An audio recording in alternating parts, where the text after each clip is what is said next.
Aquarius.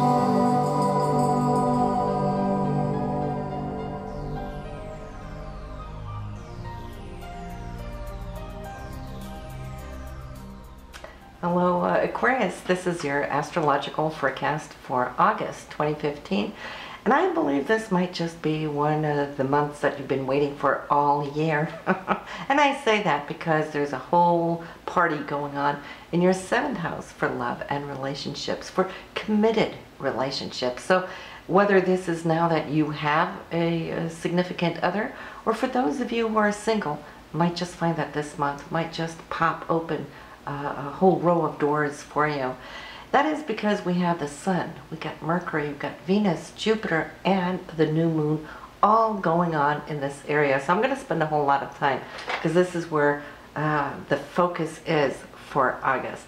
The Sun is you right now, being in the sign of Leo. Well, you're feeling that, everything now is very close to heart.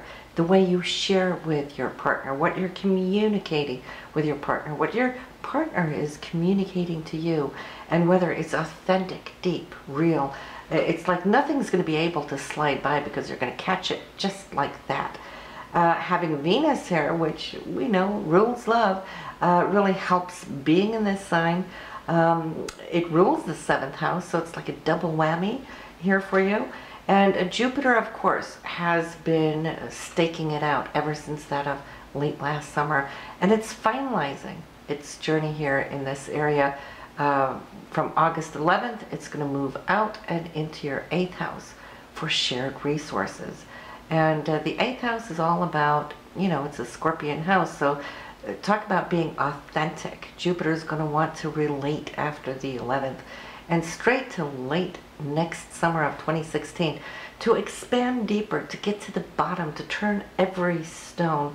So you'll come to see that things are going to be very deep, and but you're leading up to it here with your essence, the Sun, with your communication, which is Mercury, with Venus really wanting to bring things up and out. And the beauty is right now is Venus is retrograde. Normally, we like the planets to be direct because then they give us action. When things are retrograde, it feels like things slow down. But that's not necessarily a bad thing. Sometimes it's a really good thing. And when it's one of the shall I say, happier planets, it's not really a negative. And Venus is a very beneficial planet for us. So it will allow you the time that you need to go through, to revise what has been going on in your relationship. What really works is great. What really doesn't work as well, well, Venus is going to help you go in and tweak to bring up and out and into consciousness to your partner. Sometimes when life is just really busy, we have the thoughts of, oh God, I should bring this up and we should need to talk about this. Oh well, let's put it in this pile for later, right? Well, that later is now the now, and it's really the best time of this year, 2015, to bring these things up and bring it into clarity. Bring your partner on board so he can see your side.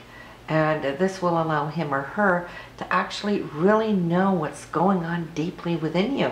Because if you're not expressing it, how will he or she know? She might just, or he might just think that things are great, right? So we do need to communicate, and Mercury is helping us with it. Mercury is direct. Mercury is very honest, blunt, truthful, and full of pride as well, since it's in the sign of Leo. Now, all of this is going on. All of these planets here are opposing your Sun. You are an Aquarius, okay? So you might feel the push, the pull, should I say, as well. But the positive end of that is that it's bringing it up and out, okay? Up and out onto the partner. And you might just feel that it's the partner bringing things to your attention as well. It works both ways because you're both here now on the same page. Now, we have the new moon, August 14th, in this area. That's where we want to place our intentions. What should those intentions be other than, well, you know, this is good. Hey, we're communicating here. Let's do this more often. Let's not keep putting it off like we usually do. Let's make a pact that, you know, we do this maybe once a month. and get on the same page with issues so it doesn't kind of simmer and just build up, right? And then it all comes out in one big blob, which probably Pluto will trigger every once in a while. So yes, the relationship month is quite important. Like I said, Jupiter is preparing to leave. You've had ample time to grow, and it's going to be 12 years before you get this benefit, you know, the next time. So make the most out of it between now and August 11th. Then we have Mars. Mars is going to join this party. Mars currently working in your 6th house for your day-to-day routine. So you might have found yourself being a little bit more physically active, maybe working out a little bit more, running to the gym, or just busy at work, because it's also the area of your day-to-day work, not necessarily career. Career is one thing, but then you come home and you work there too. So Mars is catching up, clarifying, and then from the 8th, will join the party here of you and your partner, and that should really activate and trigger a whole lot of things. So it will help you to stay focused and goal-oriented here.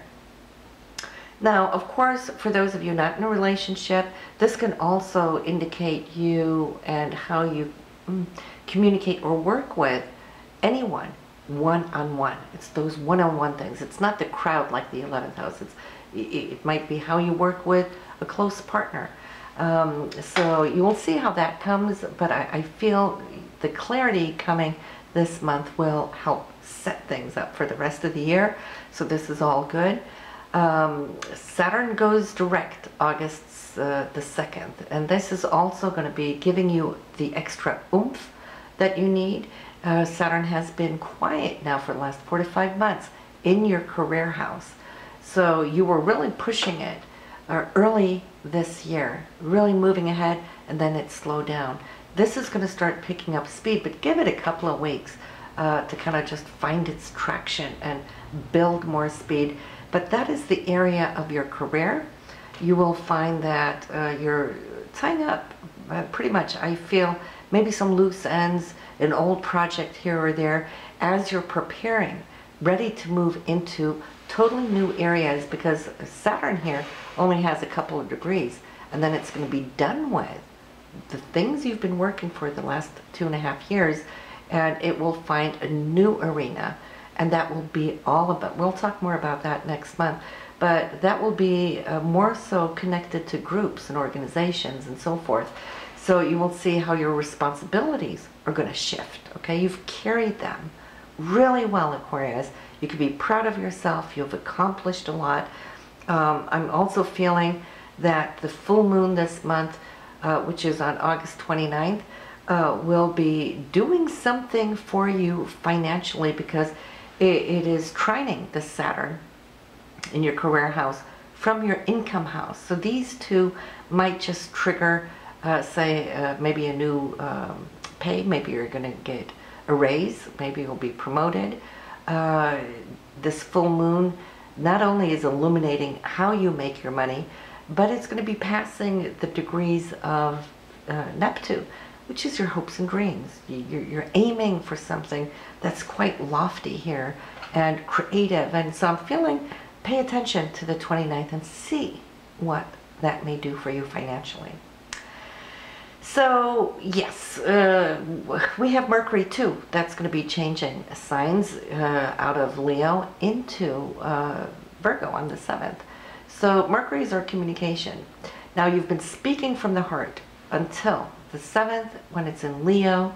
Then you're going to start refining it in the sense of Virgo likes to analyze. It's very analytical. It loves to organize things. It wants to know what it's doing.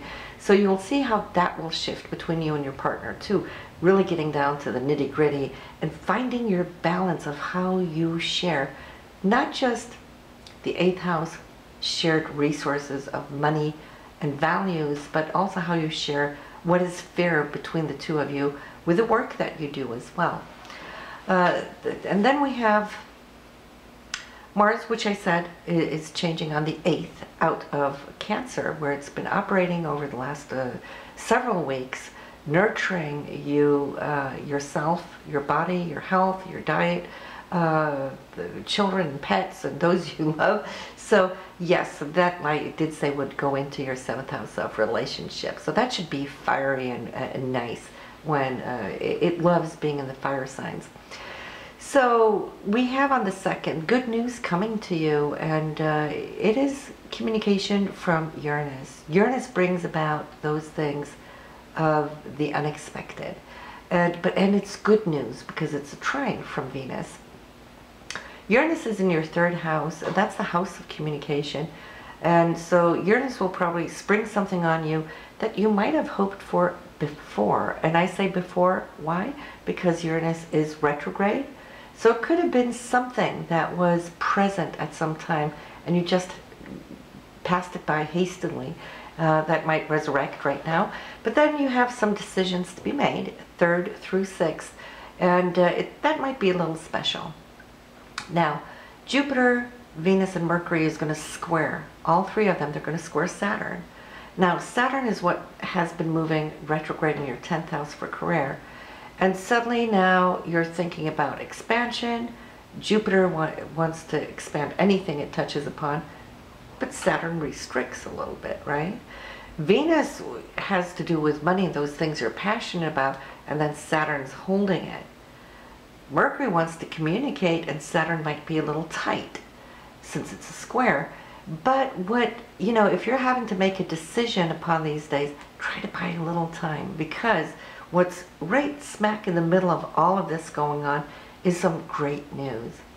We had Venus kiss Jupiter July 1st. Some of you already has encountered what that may be. All right, a blessing. It could be a money gift, or news of money, or news of new love, or something that you love to do. Some of you are still waiting for it. It didn't happen the first round, but see, Venus is retrograding, so we're going to get it 3 times. This is the 2nd time. It's coming from the area of working closely one-on-one with somebody in partnerships, and that of your career. So you'll have to see that this is probably where the news is coming from. It will help you make your decision. You'll feel that you're on more solid ground by the time you get to mid-month. Then things are going to slow down a little bit. We don't have a whole list of transits here in August, and I think that is good, because sometimes when we have a relatively quiet month, God knows it's going to be intense enough in your relationship area, but when the rest is quiet, it allows us to focus on those things we need to focus on. It allows us to really get down deeply into those issues that the retrogrades are asking us to look at, because like I said, when we're moving direct with our energies, our planets, things pass by so quickly, we're not looking at it. And so now we get to revisit. This is great. You're going to find something very joyful on the 15th. That's when the Sun and Venus, they are conjunct. You're going to feel really happy, very charismatic on this day. You're going to feel quite generous. This is a day to circle in on your calendar for a date night, okay?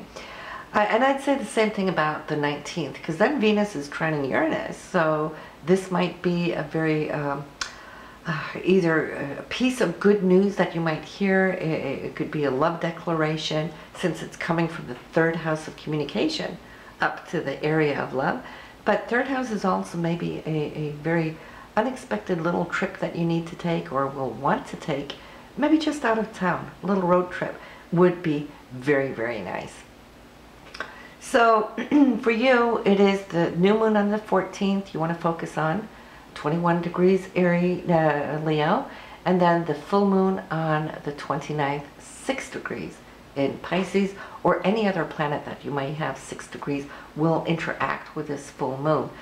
So you're preparing to shift gears in your career. You are working on your relationship.